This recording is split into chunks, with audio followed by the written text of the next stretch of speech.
So this is something new, starting a new type of video or trying a new type of video where instead of attempting to record my ramblings as I'm painting or drawing, I'm going to record the painting and speed it up and then talk a bit about it and about what's going on here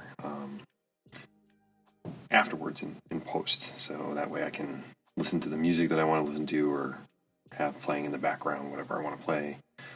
Not worry about being interrupted or that sort of thing. And especially considering how many hours it took for me to do this piece.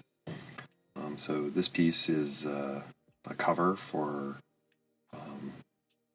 the first zine-ish book that's going to be in my year-long project called the Mystery Box.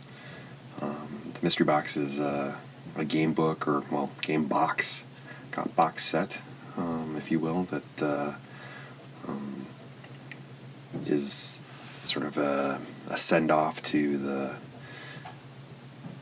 Forgotten Realms box sets or Ravenloft box sets, or essentially any of the TSR box sets from the late 80s or early 90s, or honestly any of the box sets that were coming out at that time, and wasn't necessarily just TSR. There was the really cool Earthdawn ones and stuff like that.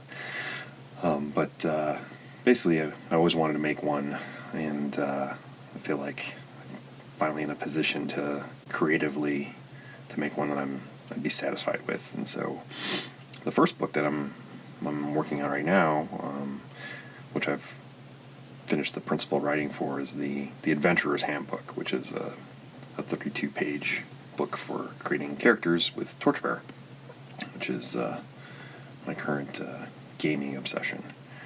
And so this is meant to be like the wraparound cover piece. I'm painting it at 8.5 by 11. Utilizing these wonderful Japanese watercolors.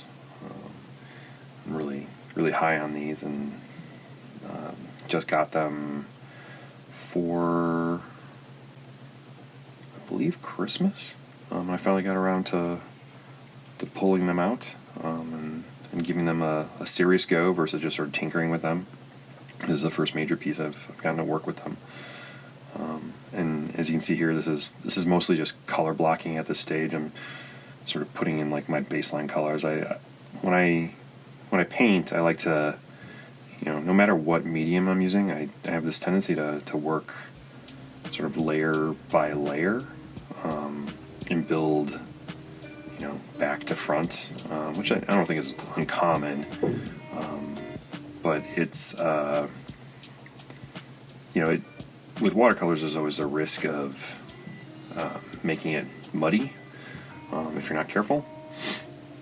But these particular pigments, these pans from this company, which I'll put the link to the name of it and stuff in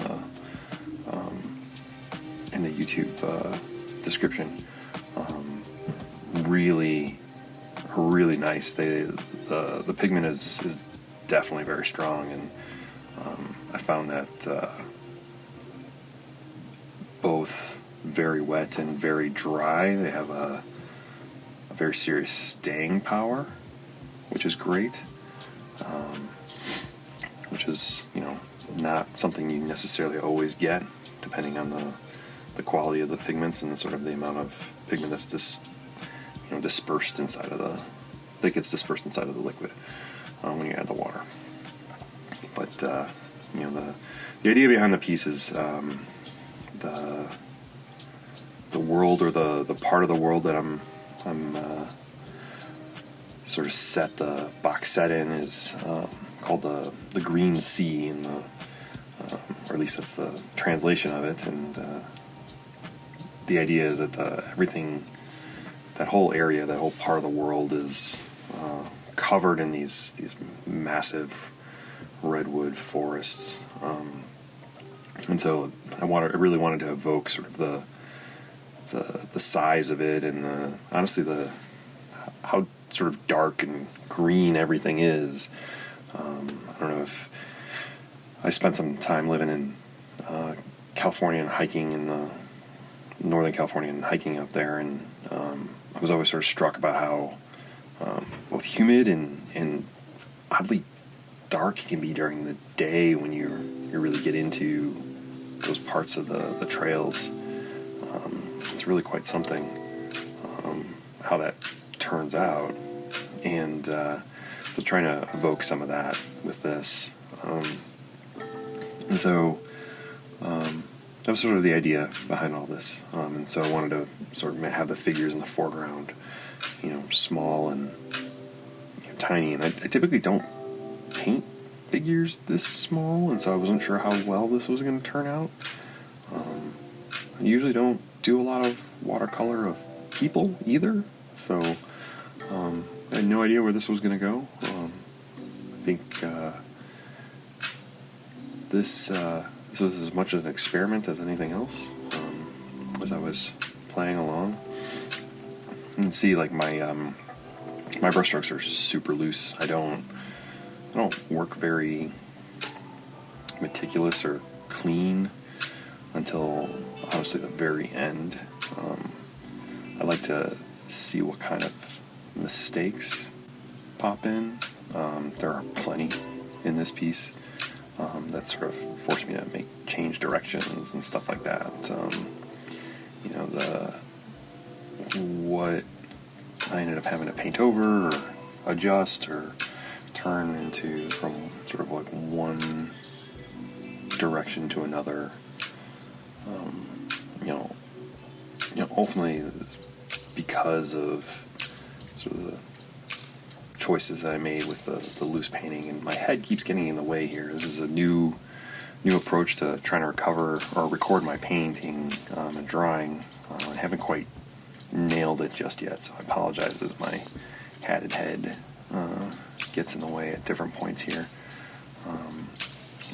My face there, my beard, but hopefully that doesn't distract too much from what I'm doing here. But as you can see, the one thing I really liked about these paints is that I was putting the pigment on pretty thick and dry at these stages here, and sort of layering in to create these different effects. And then when I would come in later with additional greens of these different greens, as I was trying to build these different trees and bushes and whatnot, the blending was just fantastic on the page. I really liked the effects that I got, which I think bared out how nice that worked for me. And I think you can do anything with like any sort of an artist can do anything with any sort of quality of paints or any sort of tools or medium. I like to work in all sorts of different mediums, but high quality stuff, particularly the stuff that I've gotten from Japan and Germany in particular, to a lesser extent I would say UK. There's really quite a night and day difference between what they do as far as like their pigments go. It tends to be worth the shipping cost, if you will. But I like to work with a restricted palette too. I think the overall work here is a little more open than I usually do. I think it was kind of by necessity. I wanted this to be the most naturalistic piece in the first book. I wanted the cover to be evocative of the world in a way that the interior pieces are going to be a little bit more stylized. I have a tendency to be a little bit more I don't know, I guess leveraging in-world styles as my inspiration when I do a lot of my artwork. which can be seen like in the illustration work that I've done, or the layout work I've done in like my magazines and my books. But for this, I sort of wanted it to feel almost like what you would see like if someone was doing like a plein air painting of these people moving through this landscape. And as you can see right now, they're like really terribly defined compared to everything else. And part of that, I think, is because I was just a little bit afraid to dive into painting them yet. I really wasn't sure what I wanted to do with them, and I had sketched out these pretty detailed pencils that I had transferred over to the paper, which is a cold pressed watercolor paper, which I'm a big fan of, which I'll also put in the description of the YouTube. But I think like as I was working through this, I kept looking at them and just not being happy with anything about them, which is frustrating, endlessly frustrating.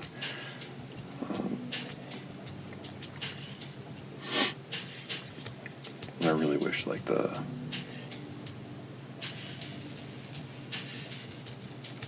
these, as I was going through, like these moments were, less. I can tell like where I'm pausing and I'm looking at them.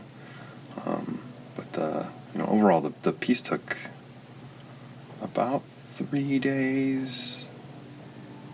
Different sessions sitting down. I use a variety of different brushes when I do this too. So that one I'm using right there is a brush I got from Japan. I actually think I bought this one when I was in Japan, just at random when I was there with my oldest for a trip, for a spring break trip, his freshman year of high school years ago, and was able to pick it up at a store, and it's typically meant to be used with ink, but I find it great for sort of very washed out watercolor work. I use some fine detail brushes to do sort of little bits of detail in the greenery, as well as these folks. And I use like a flat chisel brush as well, a number 6, which I find nice to get some of those sort of broadleaf effects. So as I was painting these guys, I realized that I didn't want to, but I was going to need to give them a little bit more shape and dimension. And I was debating on whether or not I would do ink, and I decided against it. And there's my bald head this time because I was not wearing my hat. But I decided to use dark watercolors instead of ink. I actually went to an artist's work who I greatly admire to take a look at some of his work, because he does tremendous amounts of beautiful watercolors, and that's Mark Smiley, who painted his comic Artesia, and he's done work for Chaosium, and he's just he's somebody I greatly admire. His work is just tremendous. He's somebody that his composition is just astounding, and his skills just blow my mind. I'll link to his Patreon. Everyone should be supporting him. Also, I know he's selling a bunch of his original works too, so highly recommend if you get it, if you have the wherewithal to get yourself some pieces. But anyway, I was looking at his work, and I noticed that he uses some really nice light line work to give his figures some dimension, to make them stand out from sort of his watercolor backgrounds, which are just gorgeous. and so I sort of took that as a grounding, starting point to do the same, which was sort of harrowing because I really haven't done anything quite this small. Because like I said, this is a 8.5 by 11 because it's meant to be full wraparound for a zine size piece. And so here we go, finishing up this piece. We're near the end here with the 3 figures. But I think she was really difficult in the background there. I think I didn't like the direction she was going. I had to do some corrections in the background. I wanted to also put her a little bit more in the shadows there. So I had to get real close in there because I was just not happy what was going on. You can see me adjusting and adjusting and adjusting and adjusting, going through and picking at her, and didn't like any of this work at this point. I was really frustrated, and it's really sort of harrowing at these moments because you're just kind of like, when stuff isn't quite working towards the end stage and you'd spent all this time working on it, just like you want it all to come together. One of the shames though about this piece is that I know it won't come through as reproduced well, is that there's a bunch of really nice metallic watercolors in here that pop nicely off the page, but those won't reproduce very well for the actual cover. I would have to probably pay extra to have those done, and I doubt I'm going to do that for this small run of stuff. But I think at the end, I think I'm happy with the piece and how it came out. I think overall the work stands out nicely, and I think it sets the mood for the first book and for the rest of the mystery box. So I'm really happy with the coloring and